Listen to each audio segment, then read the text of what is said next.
Hey guys, how's it going? Today I got a video featuring the Atlanta. Now the Atlanta was a campaign ship about 3 years ago. This was the first campaign ship that ever released, and we're gonna take a look at how effective is the Atlanta in 2022. Now there's no doubt that there's been some power creep to the ship. Ships like Weimar exist, which we all know what's happening to that ship, because clearly it was too powerful for tier 6 and it's moving to tier 7 in the future. But aside from that, we're going to see just how well this ship actually stands up to the competition. So we have a game on Shatter. It is a tier 5 and 6 matchmaking. We are the top tier, and this is the ideal scenario. Obviously, being bottom tier, performance of the ship will struggle simply because going up against stronger ships will be more difficult. Now, firstly, this ACAT gets spotted, and I use my radar while he's trying to escape. And I'm looking to pick up this kill as he's really low, but you will see that even at 7 kilometers, the Atlanta shells are extremely slow, and it still takes a while to get there. And unfortunately, I am unable to kill the Akatsuki before he gets away. Take a few pot shots based on where I think he's gonna go. But during his escape, he set a smoke screen that I am going to utilize to farm their ships as they push the flanks. Now, Atlanta as a radar cruiser, you want to be near objectives just so you can do what I just did, which is radar the enemy destroyers and push them away from the caps. However, you do not want to get caught without an island or any sort of cover, because if you get spotted, this ship's armor is pretty much non-existent. Every shell almost at the tier will overmatch you, and sometimes they will overmatch your hull and get some citadels. Now I'm trying to just make use of the smoke and the island as this Leon is pushing. He is within my smoke firing penalties, so I decide to reverse just so I do not get focused, especially because I am extremely close to all of these ships that are pushing this objective, the Leon beaches. So I decide to just keep trying to farm him and focus him and burn him down. Something you will notice is our other flank is seeming to collapse at this moment. One of the ships on our flank ends up going down, and you're gonna see the pinnacle of how this ship is played. Basically next to an island, trying to shoot over it or slightly on the side. I'm somewhat hitting the island with my rear turrets, and I'm also trying to take advantage of a mechanic where you can peek your front guns around the corner of an island, and as long as the highest point of your ship is behind an island, you won't get spotted, but your front guns can still shoot around. This is not something that very many players make use of, but I'm able to make good use of it here. So I've just been shooting early on and racking up damage. We see that cruiser is 14 kilometers, and one of the benefits of having a shorter firing range is that I can shoot these ships without getting spotted by that cruiser out on the border, and these battleships have no chance of retaliating. The Leon goes down, and now I'm switching my focus to this Tennessee. And again, another cruiser shows up, and he is just outside of my firing range at 12.1 kilometers. The Talon at 12 kilometers is actually sailing away as well, so when I shoot him, I don't get spotted. I notice that the Tennessee is in my radar range, so I peek around the corner to get him spotted and see how much I can farm him before he turns his guns. But as soon as I shoot him and get spotted, he decides to start turning his turrets, and we saw the target indicator when I got spotted. So I reverse and use my radar to farm him since there's only one destroyer left. I figure I would still be able to find him since I do utilize Shelly Beepley, which means that my radar is as close to my detection range as possible, so when I get spotted, I can radar. Now this was the original annoying HE spammer that existed 3 years ago. Tennessee just shot, so I'm gonna go out and I know I'm gonna be able to kill him before he reloads. And now that I've killed him, I am gonna move towards the cap.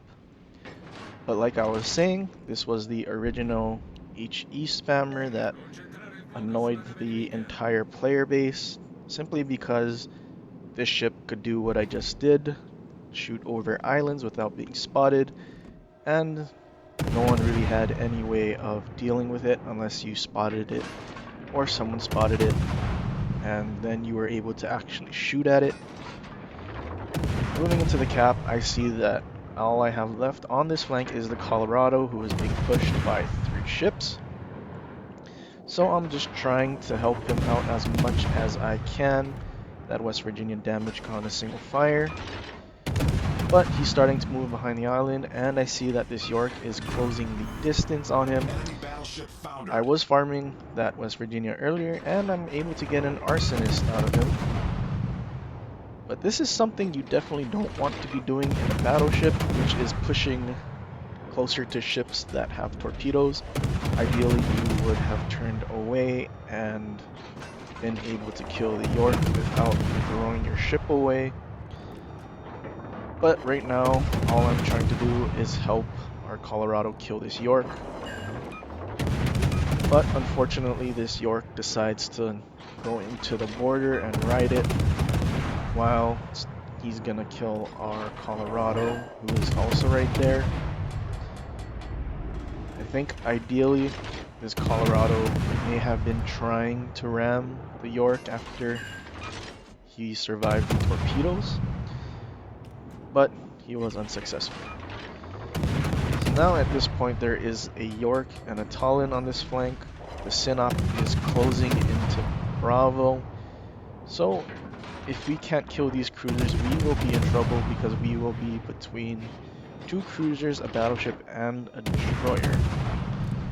That York disappears because I was the one spawning him. And since I have still a decent amount of health, I reverse back out and see how much I could do. Bravo starts getting contested, so I know the Sinop is in there, so I need to start moving so I don't get dev struck. The Sinop gets spotted, so going forward was the right play.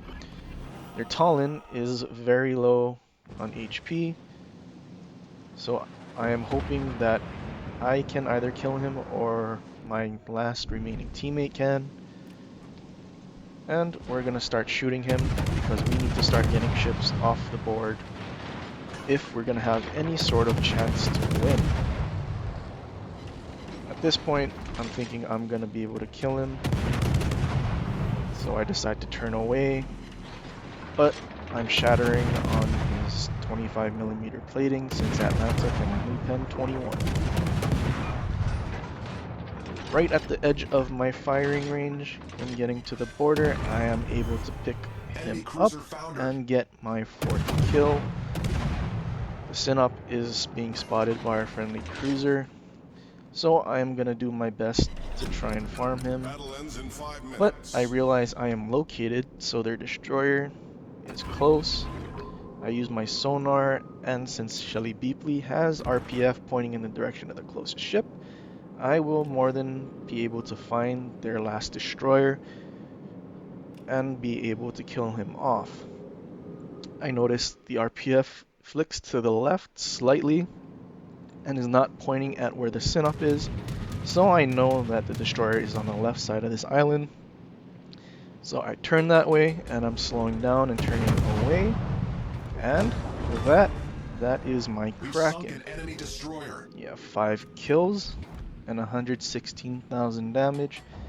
And now it is a 2 versus 2, a full health Sinnoh versus me in an Atlanta and our friendly Zara. He is pushing into torpedo range. I do launch them fairly early, not suspecting this Sinnoh to slow down at all because he seems like he's trying to win harder, but he is in fact slowing down. So I decide to stop and reverse, and since he's broadside, use some AP. Now if I were to shoot the belt of the Sinnoh, I would shatter and not be dealing any damage. So instead I target the bow where I know I can penetrate the armor. And he is trying to kill our friendly Zara, but he seems like he is struggling. Zara does have a 30mm belt, so maybe he is playing well and able to ricochet some shells. At this point, I put so many shells into the bow that the damage is saturated. So I'm trying to shoot other parts of his ship to get bigger chunks of damage so I can kill him quicker. And trying to save my last teammate. Here you can see that I am getting a lot of shatters because the Sinnoh's armor is just that thick. And we are going to be able to kill the Sinnoh before he kills our teammate. Although our teammate is on very low HP. And there is our 6th kill. And now it's just the York. We are down. Well, we would have been down on points. They do have the cap advantage. There's the point flip after our cruiser died. And we are down on points. And I do have the health advantage. And I should be able to kill this York and pick up a win that was very much supposed to be a loss. Now that got pretty sweaty there at the end, and you can see the end results: 1.2 million credits, 167,000 damage, Kraken 7 kills, 3,900 base XP, almost 4 times as much as the top enemy player, and more than twice the XP of the next highest player on our team. I would say that this was definitely a hard carry, but the Atlanta is still very capable 3 years later in 2022, and really the only ship that comes close to the capabilities of Atlanta is Belfast with its radar and smoke and sonar. There are better ships that can farm, such as Helena, Boise, Weimar, and even the Belfast to an extent. But other than that, the team utility in the Atlanta is still one of the best. Something in this game not mentioned because there's no carrier. The Atlanta has some pretty good AA as well, so that is not something to overlook. But that's pretty much it for this video. I hope you guys enjoyed. Leave a like, subscribe, leave a comment down below. But until next time, aloha.